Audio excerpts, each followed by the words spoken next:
벌써 1월이 다 지나가고 2월의 첫날입니다. 오늘도 우리를 부르신 곳에서 만나주시는 하나님, 우리 예배를 기뻐 받으시고 말씀으로 임하시는 우리 하나님을 예배하겠습니다. 기도합니다.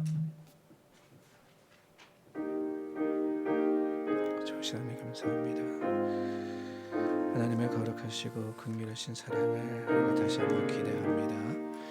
주님 이것을 함께 하시고 하나님의 거룩하심으로 채우시고 주님 우리를 받아 하나님의 긍휼하신 사랑 가운데 품어주시옵소서. 우리 드리는 예배를 즐겨 받으시며 하나님의 거룩하심으로 충만하게 하여 주시옵소서.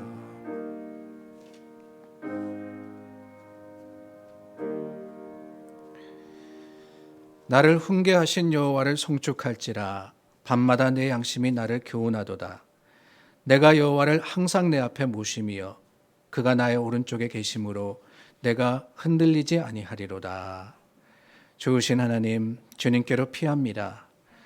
세상의 여러 고통과 아픔이, 여러 가지 문제와 어려움이 우리를 넘어뜨리려고 할 때 오직 주님 안에 소망이 있고 오직 주님 안에 주님이 주시는 약속이 있으므로 하나님의 말씀의 반석 위에 굳게서 흔들리지 않으려고 다시 한번 주님의 이름을 부릅니다. 주님 이것에 함께하여 주시고 부족한 자, 외로운 자, 힘든 자를 붙들어 주시고 우리를 주님의 품에 품어 주시옵소서.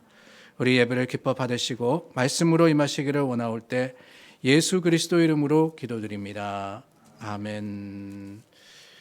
우리가 찬양하는 주님, 우리가 부르는 예수님의 이름, 그 예수님을 찬양합니다. 88장입니다.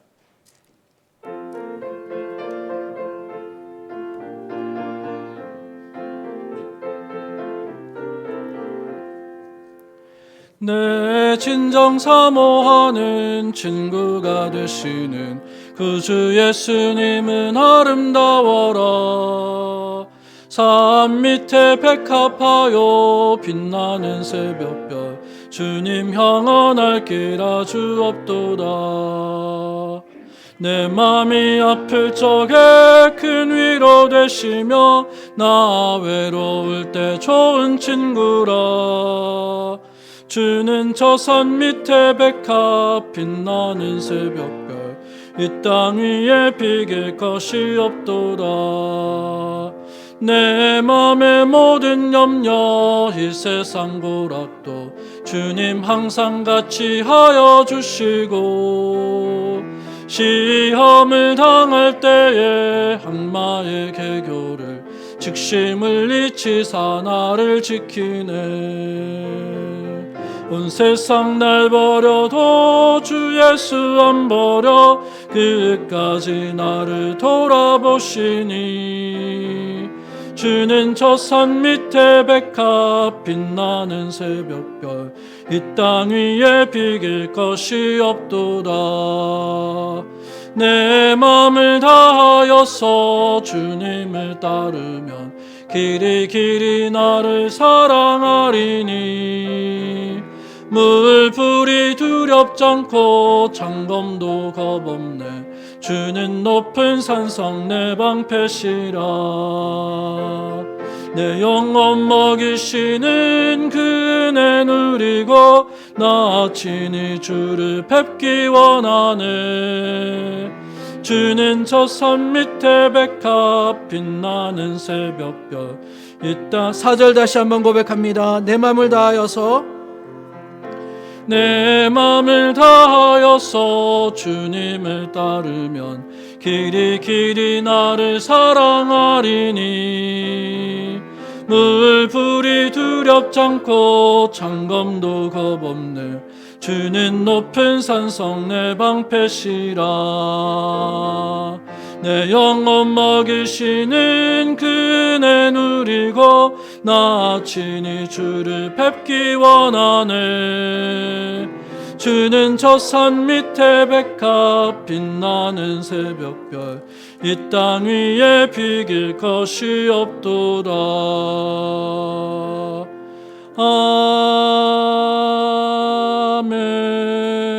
아멘. 여러분 믿으십니까? 이 땅 위에 비길 것이 없도다. 이 땅 위에 비길 것이 없도다. 그렇습니다. 우리 주님 좋으신 주님이십니다. 이 땅의 어느 것도 주님과 비교할 수 없음을 고백하시는 여러분들 되시기를 바랍니다. 찬송가 91장 한 장 더 찬양한 후에 우리 이영선 장로님 기도하시겠습니다.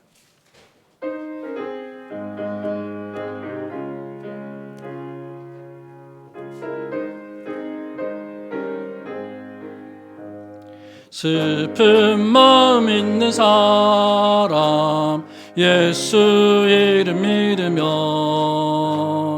영원토록 변함없는 기쁜 마음 얻으리. 예수의 이름은 세상의 소망이요 예수의 이름은 천국의 기쁨일세. 거룩하신 주의 이름 너의 방패 삼으라. 환난 시험 당할 때에 주께 기도드려라. 예수의 이름은 세상의 소망이요 예수의 2절 다시 찬양합니다. 거룩하신 주의 이름 너의 방패 삼으라. 천국의 기쁨일세. 거룩하신 주의 이름 너의 방패 삼으라. 환난 시험 당할 때에 주께 기도드려라. 예수의 이름은 세상의 소망이요 예수의 이름은 천국의 기쁨일세. 존귀하신 주의 이름 우리 기쁨 되도다. 주의 품에 안길 때에 기뻐 찬송 부르리. 예수의 이름은 세상의 소망이요 예수의 이름은 천국의 기쁨일세. 우리 갈 길 다 간 후에 보좌 앞에 나가 왕의 왕께 경배하며 멸류관을 드리리. 예수의 이름은 세상의 소망이요 예수의 이름은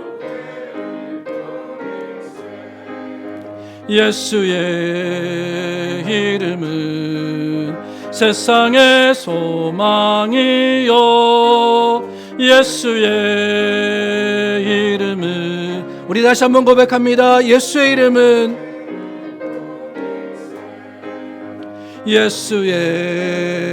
이름은 세상의 소망이요 예수의 이름은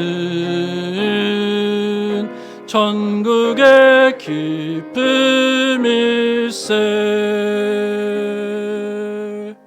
아멘.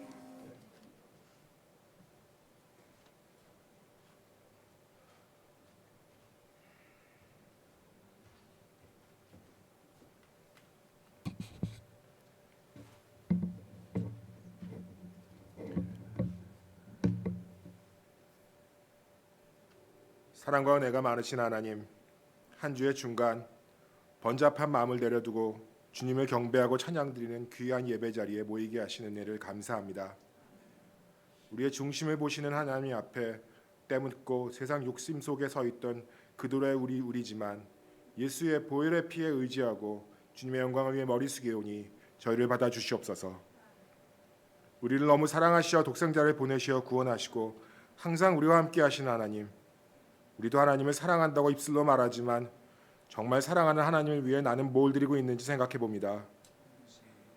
많은 경우 우리에게 필요한 하나님, 내 기도를 들어주시는 하나님을 사랑하고 있습니다. 나를 더 크게 만들어 달라고 내가 원하는 것을 주시는 하나님을 사랑하고 있습니다.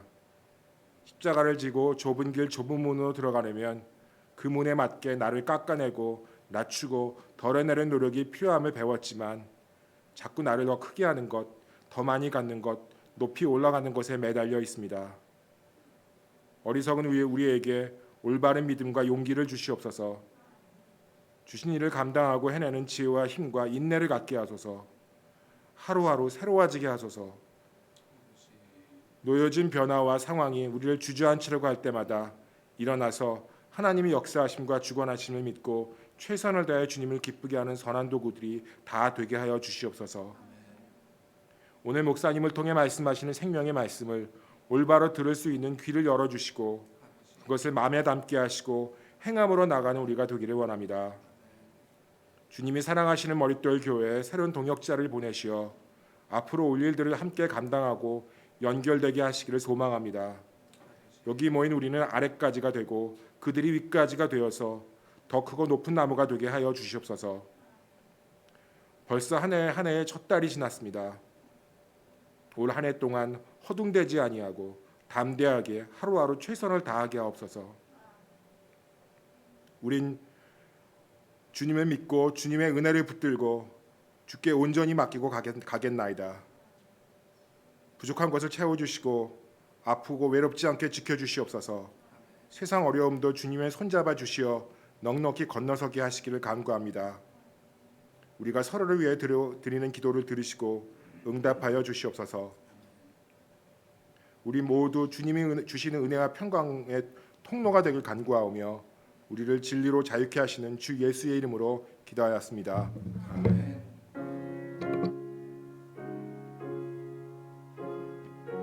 주신 하나님 감사합니다. 하나님의 사랑과 은혜가 우리 가운데 있어 주님의 거룩하심을 다시 한번 경험하는 귀한 날이 되게 하시고 말씀으로 거듭나게 하시며 하나님의 좋으심에 새로워지는 우리가 되게 하여 주시옵소서. 하나님 말씀 히브리서 13장 10절서부터 17절입니다.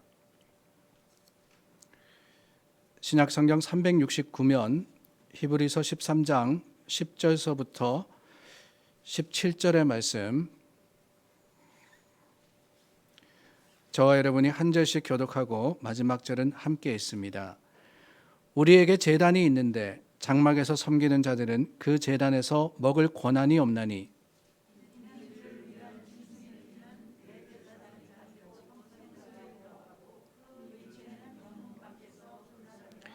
그러므로 예수도 자기 피로써 백성을 거룩하게 하려고 성문 밖에서 고난을 받으셨느니라.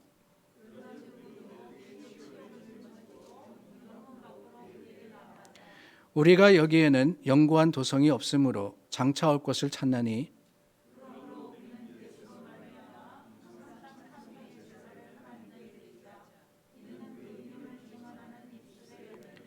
오직 선을 행함과 서로 나누어 주기를 잊지 말라. 하나님은 이 같은 제사를 기뻐하시느니라. 너희를 인도하는 자들에게 순종하고 복종하라. 그들은 너희 영혼을 위하여 경성하기를 자신들이 청선할 자인 것 같이 하느니라. 그들로 하여금 즐거움으로 이것을 하게 하고 근심으로 하게 하지 말라. 그렇지 않으면 너희에게 유익이 없느니라. 아멘. 오늘 저희 히브리서 13장 중간 부분을 읽었습니다. 지난주에 1절부터 9절 말씀 나누었는데 오늘 말씀 그 앞의 말씀과 연결되어 있는 말씀이기도 하고 17절에 말씀하시는 너희를 인도하는 자들, 다르게 이야기하면 지도자들과 또한 교회를 이끄는 자들, 교사들 이런 분들을 이야기합니다. 이런 분들과 지난주 본문 그 중에 7절부터 9절 말씀이 관련이 있기 때문에 오늘은 7절부터 9절을 먼저 저희가 돌아보고 이어지는 오늘 말씀의 교훈을 얻도록 하겠습니다. 오늘 본문 역시 이 믿음 생활의 연속으로서 믿음의 선배를 본받고 또한 하나님의 교회로서 바르게 행하라 하는 말씀인데요. 7절 말씀 제가 먼저 읽겠습니다. 하나님의 말씀을 너에게 일러주고 너희를 인도하던 자들을 생각하며 그들의 행실의 결말을 주의하여 보고 그들의 믿음을 본받으라. 하나님의 말씀을 너희에게 일러주고 인도하던 자들, 히브리서를 받아서 읽던 교인들, 그러니까 그 당시 교회로 흩어져 있던 그 많은 사람들에게 교회에서 신앙을 지도하는 사람들을 의미하는 겁니다. 하나님 말씀을 일러주고 하나님 말씀을 가르쳐주는 것이지요. 인도하는 것, 믿음으로 나아가야 할 길, 예수 그리스도의 십자가의 길이 무엇이냐라는 것을 보여주고 가르쳐주던 그런 사람들입니다. 그런데 그 사람들에 대해서 어떻게 하라고 7절 말씀이 이야기하세요? 7절 말씀해 보니까 세 가지를 이야기합니다. 그들을 생각하며 보고 본받으라. 생각하고 보고 본받으라. 여기서 생각하라 하는 것은요, 영어로 think가 아닙니다. 그들에 대해서 한번 판단해보라, 따져보라 이런 말이 아니라 기억하라라는 의미입니다. 기억하라. 그래서 영어 성경에는 remember라고 되어 있어요. remember. 그 사람들을 기억하라. 무엇을 기억하라는 겁니까? 다른 게 아닙니다. 하나님의 말씀을 전하고 인도하던 사람들이 지금까지 오면서 하나님의 교회를 위해서 얼마나 수고하고 얼마나 희생했느냐, 어떻게 어려움을 견디고 여러 가지 핍박과 고난 속에서도 여전히 십자가를 붙들었느냐, 그것을 바라보라, 그것을 생각하라, 기억하라고 하는 거예요. 그리고 난 후에 바라보라 그랬습니다. 뭘 바라보라 그러느냐? 7절 말씀은 그들의 결말을 주의하여 보고 그랬죠. 그들의 결말을 주의하여 봐라. 그들이 어떻게 되었느냐라는 것을 살펴보라는 겁니다. 우리는 연약한 존재이다 보니까 사실 눈에 보이는 것으로 판단합니다. 지금 보는 것이 좋으면 혹해요. 지금 보는 것이 어렵다라고 생각되면 실망합니다. 그러나 여러분, 정말 중요한 것은 무엇입니까? 정말 중요한 것은 지금 당장 내 눈에 보이는 것이 아니라 결말이 아니겠습니까? 인내로 우리가 신앙생활을 하다 보면 지금은 힘들고 어렵다 하지만은 결국에는 하나님이 도와주실 것을 확신하는 것, 그것이 바로 믿음이라 그러면은 그 믿음 가운데 행하고 가르쳤던 사람들의 결말이 어떻게 되었는지, 교회를 위해서 섬겼는데, 교회를 위해서 참으로 모든 것을 바쳐서 희생했는데 그 결말이 어떻게 되었느냐, 하나님께서 도우시고 하나님께서 오히려 그들을 들어주시지 않았느냐, 그러므로 보라는 거예요. 보라고. 그 결말을 보라 그랬습니다. 그리고 난 후에 하시는 말씀이 뭐냐, 본받으라 그러시거든요. 본받으라. 무엇을 본받습니까? 먼저는 그들의 믿음을 본받으라는 거예요. 믿음을 본받으면 그들처럼 하나님의 은혜를 받는 자가 되기 때문에, 그 믿음을 본받으면 그들이 교회를 위해서 하나님의 나라를 위해서 수고한 만큼 하나님이 갚아주신다는 것을 우리도 경험할 수 있기 때문에 본받으라고 하시는 거예요. 근데 중요한 것은 이 본받으라고 하는 것은 현재 이야기입니다. 현재. 생각하며 그리고 주의하여 본 것은 과거의 것이지만은 그 모든 것들이 행해져야 되는, 우리가 보고 배워서 그것을 이 행동으로서, 삶으로서 보여야 되는 것은 지금이라고 말씀을 하시는 거예요. 현재 겪고 있는 여러 가지 핍박과 신앙적인 혼돈 가운데 주님만을 믿고 주님을 의지하면은 우리의 본이 된 앞선 사람들과 같은 결말을 우리도 경험할 것이다 라고 교훈을 하시는 거예요.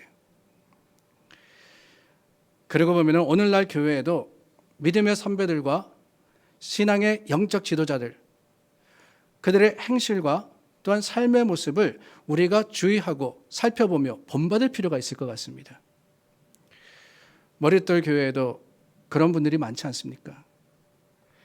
아니, 교회 다닌 지 오래된 분을 말씀하는 게 아니라, 물론 그분들도 포함이지만은 신앙의 어른된 분들, 요즘 그런 말씀 많이 하시지 않습니까? 오늘날의 교회의 문제가 뭐냐? 신앙의 어른이 없다라고 표현을 합니다. 교회에 어른이 없다는 거예요. 교회에 어른이 없다 그러는 것은 연로한 분이 없다는 게 아닙니다. 진정으로 신앙과 믿음으로써 하나님의 교회를 위해서 애쓰고 수고하고 그것으로서 모범이 된 뿐만 아니라 그 모범이 되기 때문에 지금이라도 잘못된 것을 지적할 수 있고 또한 바른 길로 가라고 명할 수 있는, 권면할 수 있는 그런 분들이 교회에 많지 않다라는 거예요. 감사하게도 머릿돌 교회는 그런 분이 많은 걸로 알고 있습니다. 제가 짧은 시간이지만 한 달 동안 들은 이야기만 해도 정말 하나님께서 우리 교회를 축복하셨구나, 하나님께서 우리 교회를 사랑하시는구나 라는 것을 느끼게 됩니다. 이분들의 신앙, 앞서가시고 하나님의 교회를 위해서 애쓴 분들의 그 믿음을 우리가 주의하여 보고 본받으면 분명히 우리 신앙에 도움이 되는 거예요.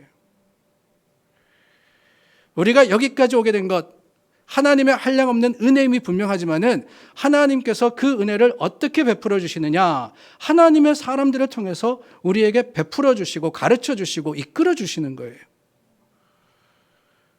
뿐만 아니라 그 믿음을 보고 배운 우리가 또한 그 믿음대로 행한다면은, 본받으라 그랬지 않습니까? 그 믿음대로 행한다면은 세월이 흘러서 다음 세대들이 오늘 여러분들께서 행하신 그 많은 것들을 보고 또한 본받는 믿음으로써 주님 앞에 설 수 있으리라 믿습니다. 교회는 그래서 이 믿음이 계속해서 전해져야 되는 거예요. 세상은 혼란스럽지만은 교회는, 주님의 몸된 교회는 항상 주님 앞에 바로 서야 되는 겁니다. 교회가 그렇게 되어야 하는 근거가 뭐냐? 8절입니다. 예수 그리스도는 어제나 오늘이나 영원토록 동일하시느니라. 예수님은 동일하시다 그랬습니다. 이 8절은 7절과 9절 사이에 연결의 역할을 하고 있어요. 7절에는 믿음의 지도자들, 여기까지 우리를 교훈하고 이끌어온 분들, 신앙의 지도자들과 선생들의 모범을 본받으라, 그렇게 말씀하시죠. 그래서 여기까지 왔습니다. 그것을 닮아가야 하고 우리는 날마다 새로워져야 됩니다. 그런데 여러분, 교회가 이런 믿음과 가르침 위에 바로 서면 좋은데, 항상 굳게 설 수 있으면 좋은데, 문제가 뭐냐?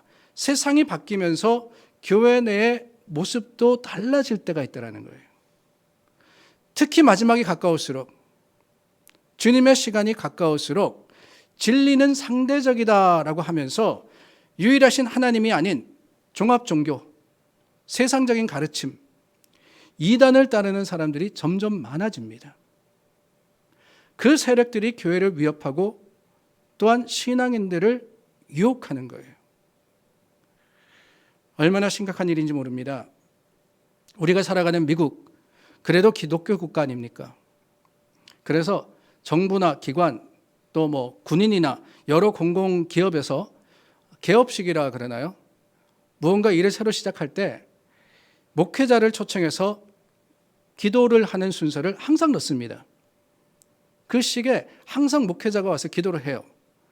그런데 요구하는 것이 하나가 있는데, 다름이 아니라 기도는 하되 예수의 이름으로 기도는 하지 마라 그러는 거예요. 예수의 이름으로 기도하지 마라. 왜? 거기에 기독교인도 있을 거지만은 타 종교인도 있으니 말입니다. 그러면 어떻게 기도하냐? 예수님의 이름으로 기도하지 않으면 도대체 어떻게 기도할 수 있느냐? 다른 게 아닙니다. 모든 종교의 신이 된 분의 이름으로. 그러니까 거기에는 알라도 될 수 있고, 뭐 브라밈이 될 수도 있고, 부다가 될 수도 있고, 어쨌든 간에 다양한 종교가 믿는 신이라는 존재의 이름으로 기도해라 라고 요청을 하는 거예요. 그리고 그것을 따라서 목사님들이 그런 기도를 합니다. 심지어는 저는 그런 기도도 들어봤습니다. 마지막에 우리가 예수님의 이름으로 기도합니다. 뭐라 그래요? 그리고 아멘 하잖아요. 아멘. 그런데 이분은 기도를 하는데 어떻게 기도하느냐? 모든 신의 이름으로 기도합니다. 아멘. 그리고 아음은 그러더라고요. 이해되세요? 아멘 앤 아음은 그러는 거예요. 아니 이게 도대체 뭐지? 그랬습니다. 근데 가만히 생각해 보니까 다른 게 아니에요. 맨 그러면은 남성이니까 성차별이 된다는 거예요. 그래서 woman, 맨과 woman의 이름. 여러분 웃으셨지만 심각합니다. 그런 기도가 지금 그 세네트에서 아니면은 이 정부 기관에서 드려지고 있다는 거예요. 세상의 가치와 판단과 방법이 날이 갈수록 변화되는데 무섭게 변화합니다. 그렇기 때문에 오늘 교회가 붙들어야 하는 것, 오늘 교회가 더욱 힘써야 되는 게 뭐냐? 변치 않는 주님을 붙드는 거예요. 누가 뭐라 그래도 예수 그리스도의 이름으로 아멘이지 어느 다른 신으로 그 신의 이름으로서 기도하라고 한 적이 없습니다. 9절 말씀해 보니까 여러 가지 다른 교훈에 끌리지 말라 그랬죠. 여러 가지 다른 교훈에 끌리지 말라. 마음은 은혜로서 굳게 함이 아름답고 음식으로서 할 것이 아니니 음식으로 말미암아 행한 자는 유익을 얻지 못하였느니라. 여러 가지 다른 교훈에 대한 구체적인 예를 히브리 기자가 열거하지는 않았습니다. 근데 거기에 무엇에 대해서 말씀하시느냐? 음식에 대해서 언급하죠. 짐작해 보건대 다른 게 아닙니다. 이 히브리서가 유대교로 돌아가려고 고민하는, 배교하려고 하던 그리스도인들에게 쓰여진 편지다라는 것을 생각하자면은 아마 부정한 음식을 먹지 마라. 코셔라는 거 있지 않습니까? 정결한 음식만 먹으라는 그 율법에 얽매여서 교회를 떠난 사람, 또한 고민하고 있는 사람들이 있었다라고 짐작해 볼 수 있습니다. 사실 이것은 쉬운 문제는 아닙니다. 사도행전 10장의 말씀을 우리가 기억하지 않습니까?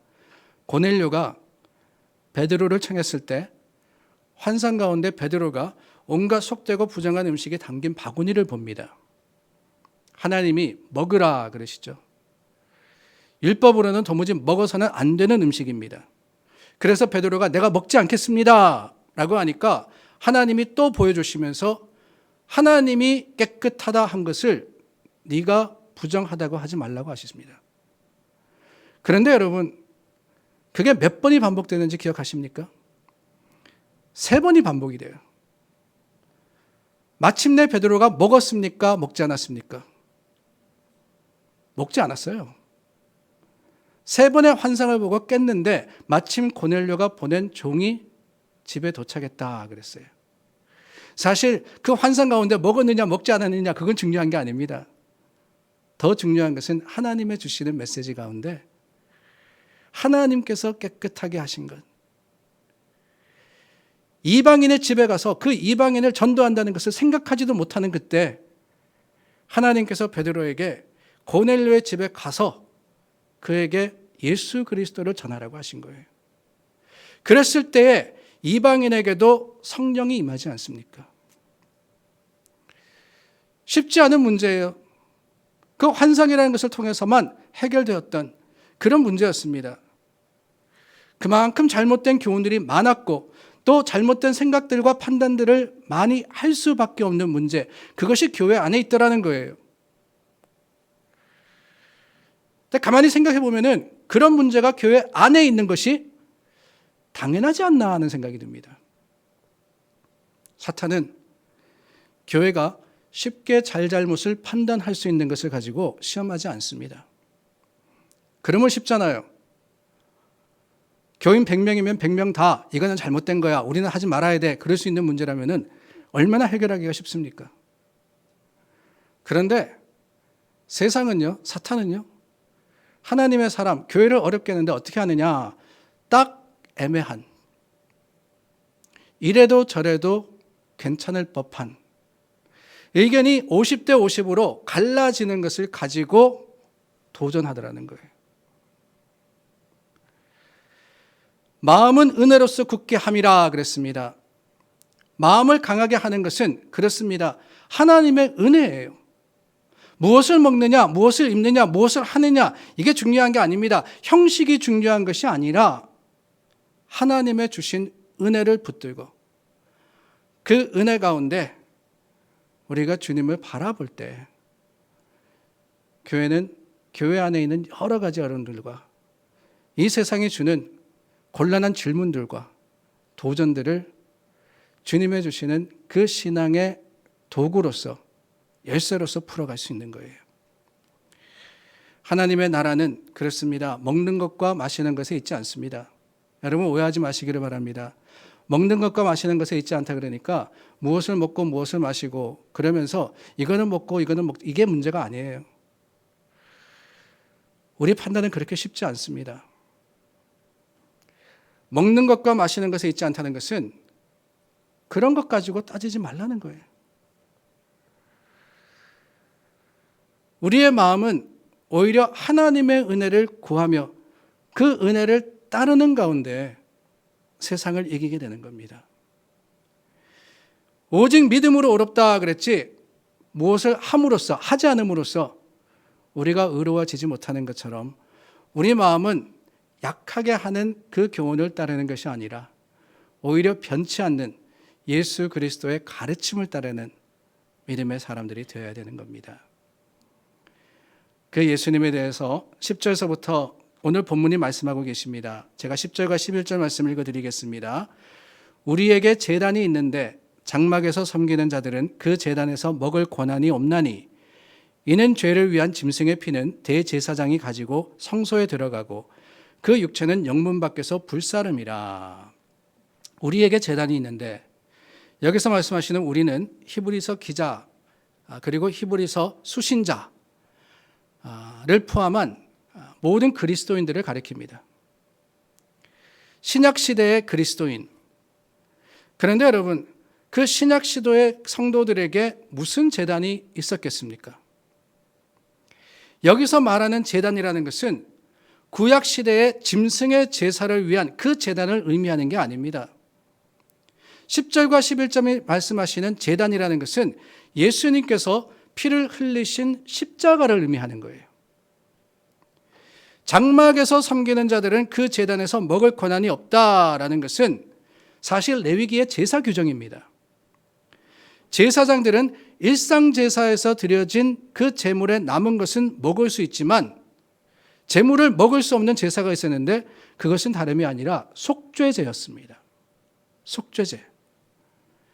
속죄를 위한 그 짐승의 피를 하나님께 드리고 짐승의 기름을 하나님께 태워서 올리는 제사가 속죄제인데 그렇다면 기름과 피는 하나님께 드리고 나머지 짐승의 고기는 먹을 수 있느냐? 아니에요.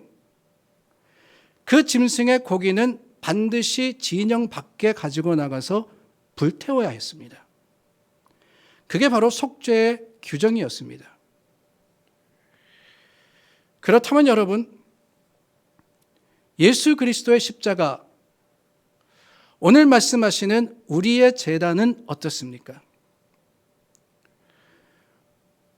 우리의 제단에 바쳐진 예수님께서는 죄인들을 위해서 속죄의 피를 흘리셨는데 그 몸이 어떻게 되었느냐? 다른 게 아닙니다. 12절 말씀해 보니까 예수도 자기 피로써 백성을 거룩하게 하려고 성문 밖에서 고난을 받으셨느니라. 성문 밖에서 고난을 받으셨느니라. 여러분, 하나님의 말씀과 예수님의 사역과 그 죽음, 부활, 이 모든 일들 가운데 이루어진 것들은 그저 우연히 일어난 것이 없습니다. 제사를 통해서 보여진 하나님의 사랑과 또한 죄의 용서의 방법은 분명하고 완벽하게 예수 그리스도를 통해서 완성이 되는데 이 12절 말씀이 바로 그 말씀이라는 거예요. 예수님께서 성문 밖에서 고난을 받으셨다. 여러분, 이 말씀의 의미를 우리는 잘 알고 있습니다. 성문 밖 그러는 것은 예루살렘 성 밖을 말하는 것이지 않습니까? 예수님께서는 예루살렘 성 안에서 사형 판결을 받으시고 그리고 성 밖 골고다 언덕에서 십자가에 달리셨습니다. 그 당시 사형을 집행할 때는 반드시 성 밖에서 집행을 했어요. 스데반 집사가 돌에 맞아 죽었을 때도 마찬가지입니다. 그 죽음의 현장은 성 밖이었습니다. 히브리 기자가 예수 그리스도의 십자가를 생각하면서 강조하고자 했던 것은 다른 게 아닙니다. 대제사장이 백성들의 속죄를 위해서 짐승의 피를 지성소에 뿌리고 그리고 그 고기를 진영 밖에서 성 밖에서 태웠듯이 예수님께서도 그 죽으신 장소가 성 밖 골고다 언덕이었다는 것은 바로 예수님이 속죄의 제물이 되었다라고 말씀을 하시는 거예요. 예수님이 속죄의 제물. 물론 다른 것은 있습니다. 예수님의 피는 구약의 제사와 다르게 더 이상 지성소에 들어갈 필요 없이 더 이상 제사를 드릴 필요 없이 단번에 모든 죄를 용서하신 속죄의 완성을 이루신 피였습니다. 그 예수님의 피가 우리를 거룩하게 했고 속죄함을 받은 우리는 그럼으로써 이제는 세상과 구별되어서 예수 그리스도 안에 속한 사람으로서 이제는 죄가 얼매지 못하는 예수님 안에 자유한 자로서 하나님을 사랑하고 주님의 말씀대로 살아가야 하는 거예요. 히브리 기자가 10절서부터 12절에 예수 그리스도에 대해서 말씀하신 것은 바로 그 이유 때문입니다. 히브리서의 결론은 다른 게 아닙니다. 13장을 시작을 하면서 그런 말씀을 드렸어요. 히브리서의 결론은 다름이 아니라 그리스도인으로 어떻게 살아갈 거냐, 우리가 어떻게 살아야 정말 믿는 사람답게 또한 거룩한 하나님의 백성으로서 살아갈 거냐, 그것을 말씀하시는 것이라고 했는데 그 삶의 이유가 뭐냐? 그 삶의 이유가 바로 12절이라는 겁니다. 왜 우리가 오늘 거룩하게 살아야 됩니까? 왜 오늘 우리가 세상과 다르게 살아야 됩니까?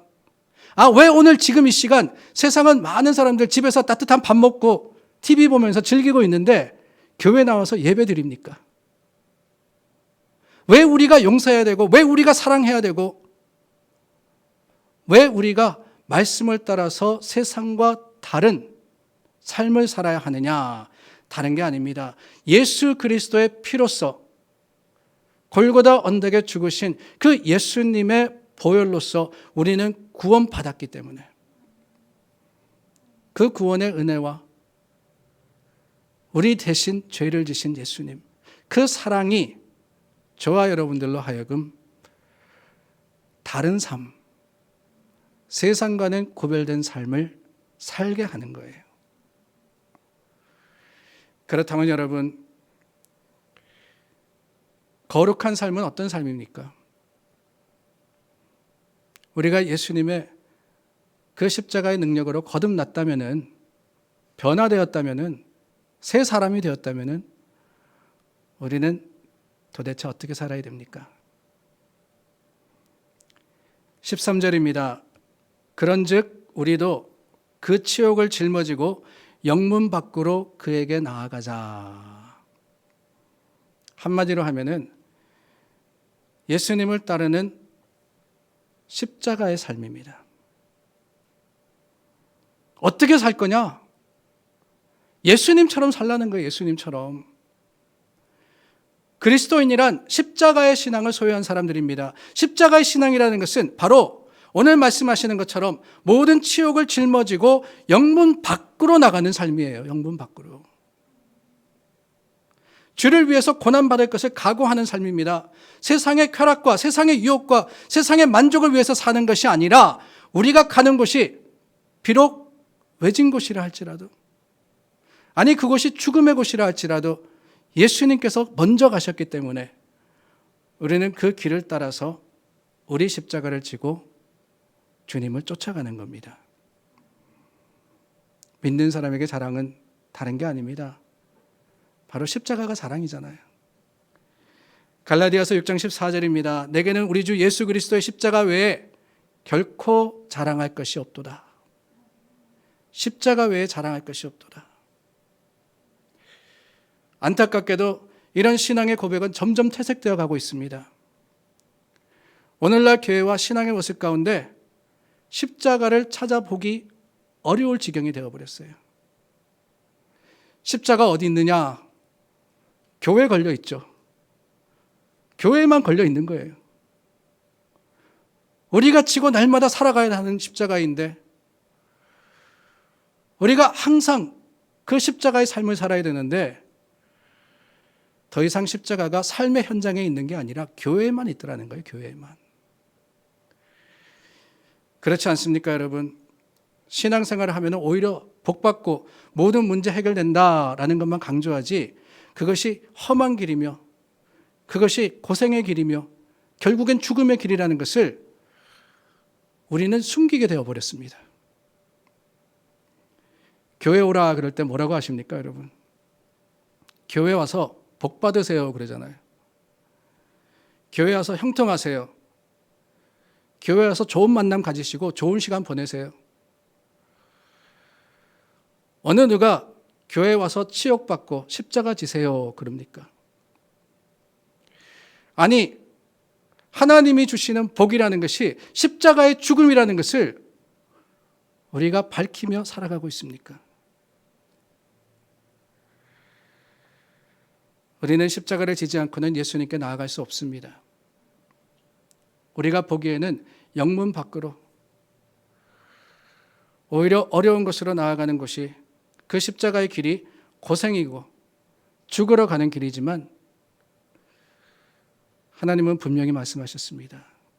그 길이야말로 생명의 길이고 영생의 길이자 하나님의 주시는 복의 길이라고 말입니다. 십자가는 무거워 보이지만 그 십자가를 우리가 절대로 버려서는 안 됩니다. 영상을 하나 여러분들과 나누기를 원합니다. 화면에 나올 것 같은데 짧은 영상인데 같이 보겠습니다.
우리가 지고 가야 할 십자가가 나의 삶을 지치게 하고 또한 힘들게 하는 거치장스러운 것이라 여겨질지 모르지만 언젠가는 그 신앙, 그 십자가가 생의 위기를 극복하게 하는 힘이 됩니다.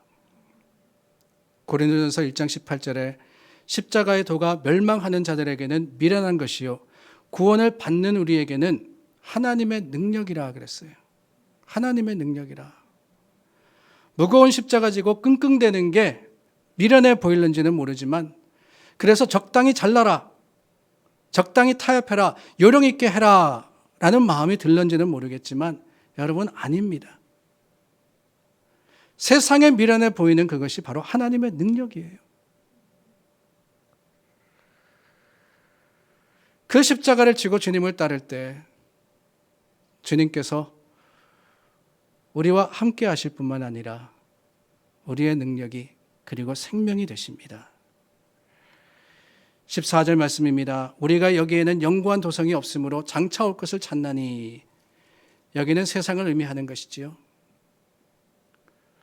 지금 머무는 곳이 어느 곳이든 그곳은 영원하지 않습니다. 여기에서 우리가 왜 사는지, 여기에서 무엇 때문에 사는지, 그리고 여기에서 무엇을 위해서 우리가 살아가고 있는지를 생각해야 돼요. 이 세상은 우리가 머물 곳이 아니기 때문에 주님께서 주시는 영원한 도성, 영원한 나라, 그 새하늘과 새 땅을 바라보면서 우리는 가야 합니다. 장차 올 것을 기다리며 아래 것에 집착하는 것이 아니라 위의 것을 바라봐야 된다 그러지 않습니까? 그 위의 것을 바라보는 사람은 이 세상에 집착하는 사람은 아니지만 이 세상을 살아가면서 주님의 말씀대로 사는 사람입니다. 그 주님의 말씀대로 사는 게 뭐냐? 15절과 16절 말씀인데요. 15절과 16절 말씀을 한마디로 요약하면은 예배의 삶을 살라는 거예요. 15절입니다. 그러므로 그러잖아요. 우리는 예수로 말미암아 항상 찬송의 제사를 하나님께 드리자. 이는 그 이름을 증언하는 입술의 열매니라. 영원한 나라를 바라보기 때문에 우리는 지금 하나님께 찬송을 드려야 되는 겁니다. 그런데 어떻게 드리라 그랬어요? 항상 드리라 하고 합니다. 항상 드리라. 항상 드리라는 것은 특정한 날, 특정한 때, 그때만 드리라는 게 아니잖아요. 하나님께 드리는 찬송, 하나님께 드리는 예배는 생활화가 돼야 됩니다. 내가 어디 있든지 무엇을 하든지 항상 그 자리가 예배 자리가 될 수 있도록 주님을 바라고 주님과 함께 할 때, 아니 삶의 현장이 예배 현장이라는 것은 거기에서 어떤 형식이나 어떤 순서를 따라서 우리가 예배 드린다는 것이 아니지 않습니까? 주님을 만나고 주님을 경배하고 주님께 귀를 기울여 기도하고 하나님을 찬양할 때 바로 그것이 우리가 드리는 하나님의 기뻐 받으시는 예배 장소가 되리라 믿습니다. 그런데 여러분, 예배만이 아니라 16절 말씀은 오직 선을 행함과 서로 나누어 주기를 잊지 마라라고 하십니다. 이것을 히브리 기자는 뭐라고 불렀느냐 하면은 제사라고 불렀어요. 하나님은 이 같은 제사를 기뻐하시느니라. 아니 15절 말씀은 이해가 됩니다. 찬송하는 것, 예배 드리는 것, 제사다라고 할 수 있어요. 근데 16절 말씀을 포함해서 이 같은 제사라 그랬는데 16절은 선을 행함과 나누어 주는 것을 말씀하지 않습니까? 선을 행함과 나누어 주는 것. 그렇습니다.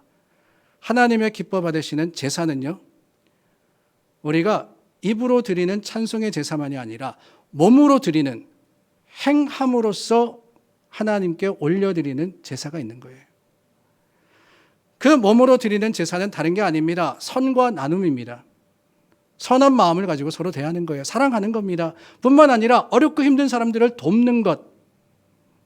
이게 바로 하나님의 기뻐 받으시는 온전한 예배인 것을 우리는 기억해야 합니다.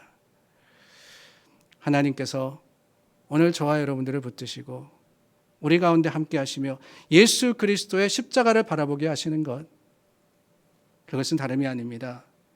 그 십자가가 우리로 하여금 바른 신앙인, 하나님의 기뻐 받으시는 예수 그리스도를 닮은 사람으로 만들어 가기 때문임을 우리가 기억할 때 십자가의 힘과 능력, 물론 어렵고 힘듭니다.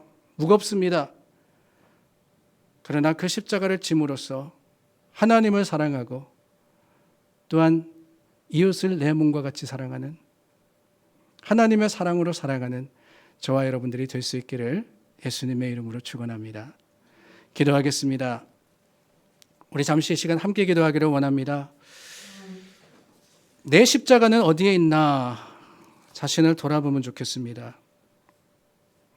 십자가를 지고 주님을 따라야 하는데 혹시 저 어디 버려두고 우리가 살아가고 있는 것은 아닌지, 일주일에 한 번 교회 나와서 그때서야 비로소 십자가를 바라보고 일주일에 그저 한 2시간 내 십자가 생각하고 지고 있는 것은 아닌지 우리 이 시간 자신의 모습을 돌아보고 주님께서 그 십자가의 보혈로서 우리를 구속하시고 우리로 새롭게 하심을 기억하며 다시 한번 믿음의 결단으로서 기도하겠습니다. 좋으신 하나님, 우리를 위해 죽으시고 그 죽음이 구원이 되게 하셨으니 감사합니다. 영문 밖에 세워진 예수님의 십자가를 바라봅니다. 주님, 사람으로부터 버림받으시고 사람으로부터 아버지 손가락질 당하시고 채찍질 받으신 예수님, 그 예수님의 고난과 그 예수님의 죽음이 우리의 생명이 되었고 또한 믿음의 자랑이 된 것은 하나님의 특별한 섭리가 아니면 가능하지 못하였음을 우리 입술로 고백합니다. 이 시간 흔들리지 않는 믿음으로 주님께 나아갑니다.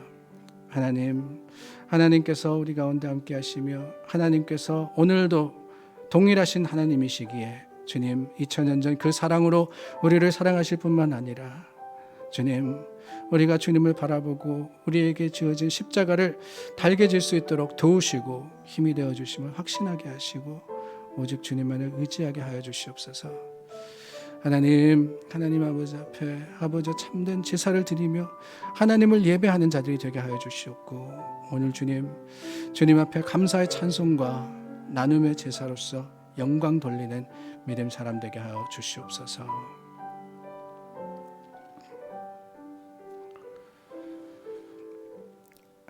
하나님의 기뻐 받으시는 제사를 우리의 믿음과 또한 행함으로 돌려드립니다. 주님께서 영원토록 동일하시니 2000년 전에 사람을 사랑하여 주시어서 이 땅에 오신 것과 같이 오늘도 우리를 긍휼히 여기시고 사랑하시어 우리 마음의 삶의 오심을 확신하건대 주님께서 찾으시는 그 십자가 우리가 온전히 지고 또한 그 십자가를 진 자들이 주님을 따르는 아버지 아름다운 성도들이 되게 하시고 하나님의 거룩하신 은혜 가운데 우리도 십자가에 죽고 주님과 함께 사는 놀라운 하나님의 은혜를 받아 누릴 수 있도록 도와주시옵소서. 우리가 죽어야 합니다. 하나님 그 십자가에 죽어야지만 삶이 있는 것처럼 오늘 우리도 주님 안에서 말씀으로 죽게 하시고 그 말씀으로 다시 살아 하나님께 영광 돌리며 세상의 증인이 되기를 간절히 원하올 때 예수 그리스도 이름으로 기도드립니다. 아멘. 오늘 함께 예배드리신 여러분 주님의 이름으로 축복합니다. 교회 소식 주보를 참조해 주시기를 부탁을 드리고요. 말씀드린 대로 오늘 2월의 첫날입니다. 벌써 1월 한 달이 지나갔습니다. 2월 새로운 달을 시작하면서 2월 달은 특별히 1년의 12달 중에 가장 짧은 달이죠. 가장 짧다라는 것은 또 그만큼 하루하루가 소중하다라는 게 아닌가 하는 생각이 듭니다. 하루하루에 최선을 다하시는 여러분들 되시기를 부탁드립니다. 내일 모레 금요일 저녁에는 우리 중고등부 학생들 저와 함께 호산나 청소년 집회 갑니다. 오가는 길 안전하게 하나님이 지키시도록 기도해 주시고 또 많은 은혜 받고 또 도전 받고 예수 그리스도의 십자가를 우리 자녀들도 함께 볼 수 있도록 기도해 주시기를 부탁드립니다. 자리에서 일어나 찬송가 269장 찬양합니다.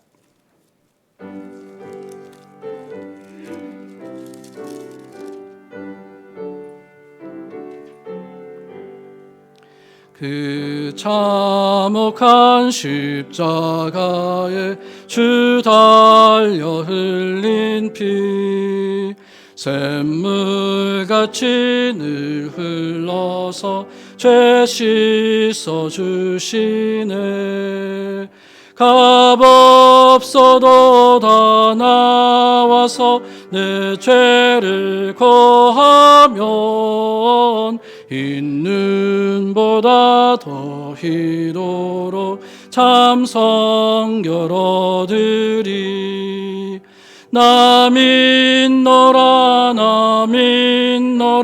그 보혈 공로를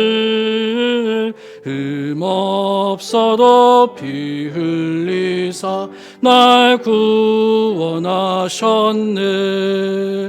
저 흉악한 한 강도는 제 죄를 깨달아 죄 없으신 주 예수를 구주로 믿었네. 내 지은 죄 흉악하나 주 예수 믿으면 용서받은 강도같이 곧 구원 얻으리. 나 믿노라 나 믿노라 그 보혈 공로를 흠없어도 피 흘리사 날 구원하셨네. 온 백성의 죄 사하신 하나님 어린 양, 그 십자가 지심으로 온 인류 구했네. 저 영원한 새 나라에 다 같이 모여서 금검은고 한 곡조로 새 노래 부르리. 나 믿노라 나 믿노라 그 보혈 공로를 흠없어도 피 흘리사 날 구원하셨네. 아멘. 주기도문 드리겠습니다. 하늘에 계신 우리 아버지여, 이름이 거룩히 여김을 받으시오며 나라에 임하옵시며 뜻이 하늘에서 이룬 것 같이 땅에서도 이루어지이다. 오늘날 우리에게 일용할 양식을 주옵시고 우리가 우리에게 죄 지은 자를 사하여 준 것 같이 우리 죄를 사하여 주옵시고 우리를 시험에 들게 하지 마옵시며 다만 악에서 구하옵소서. 대개 나라와 권세와 영광이 아버지께 영원히 있사옵나이다. 아멘.